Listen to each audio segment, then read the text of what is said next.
ತಂದೆ ತುಂಬಾ ಸರಿ ಇರ್ಲಿಲ್ಲ, ಕುಡಿತಾ ಇದ್ರು, ಹೊಡಿತಾ ಇದ್ರು, ತುಂಬಾ ಕಷ್ಟ ಕೊಡ್ತಾ ಇದ್ರು.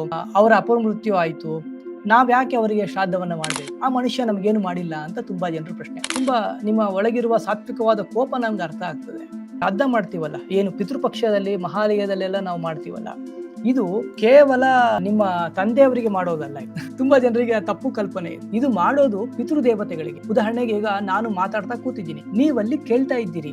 ನಮಗೆ ಎಷ್ಟು ಜನ ತಾತಂದಿರು, ನಾವ್ ಎಷ್ಟು ಜನಕ್ಕೆ ಅಪ್ಪ ಅಮ್ಮ ಅಜ್ಜ ಎಲ್ಲ ಆಗಿ ಈ ದೇಹವನ್ನ ಪಡ್ಕೊಂಡಿದ್ದೇವಲ್ಲ. ನಮ್ಮ ಪೂರ್ವ ಜನ್ಮದಲ್ಲಿ ಈಗ ಯಾರಿದ್ದಾರೆ ಆ ವಂಶದವರು ನಮ್ಗೆ ಶ್ರಾದ್ದ ಮಾಡ್ತಾ ಇದ್ದಾರೆ, ನಮ್ಗೆ ಅನುಭವಕ್ಕೆ ಬರ್ತದಾ? ಇದು ಒಳ್ಳೆ ಪ್ರಶ್ನೆ, ವೈಚಾರಿಕವಾದ ಪ್ರಶ್ನೆ. ಸ್ಪಷ್ಟವಾಗಿ ಹೇಳ್ತೀನಿ ಕೇಳಿ. ಈ ತುಂಬಾ ಜನರಿಗೆ ಆ ಗೊಂದಲ ಇದೆ.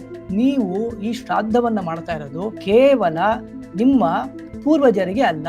ಎಲ್ಲ ಕಡೆ ಏನ್ ಸಿಸ್ಟರ್ಸ್ ಅಂತ ಹಾಕ್ತಾರೆ. ಅದು ತಪ್ಪಾದ ಪರಿಕಲ್ಪನೆ. ನಾವೇನು ಶ್ರಾದ್ದ ಅಂತ ಕರಿತೀವಿ, ಇದು ಭಗವಂತನನ್ನ ಆರಾಧನೆ ಮಾಡ್ತೀವಿ. ಅಲ್ಲಿ ವಿಶೇಷವಾಗಿ ನಾವು ಈ ಪಿತೃ ದೇವತೆಗಳ ಆರಾಧನೆ ಮಾಡ್ತೀವಿ. ಈ ಪಿತೃ ದೇವತೆಗಳ ಅನುಗ್ರಹ ನಮಗೆ ಸರಿಯಾಗಿ ಇಲ್ಲ ಅಂದ್ರೆ ಸಂಸಾರಕ್ಕೆ ಸಂಬಂಧಪಟ್ಟ ಹಾಗೆ, ಸಂತಾನಕ್ಕೆ ಸಂಬಂಧಪಟ್ಟ ಹಾಗೆ ಸಮಸ್ಯೆಗಳು ಬರ್ತವೆ.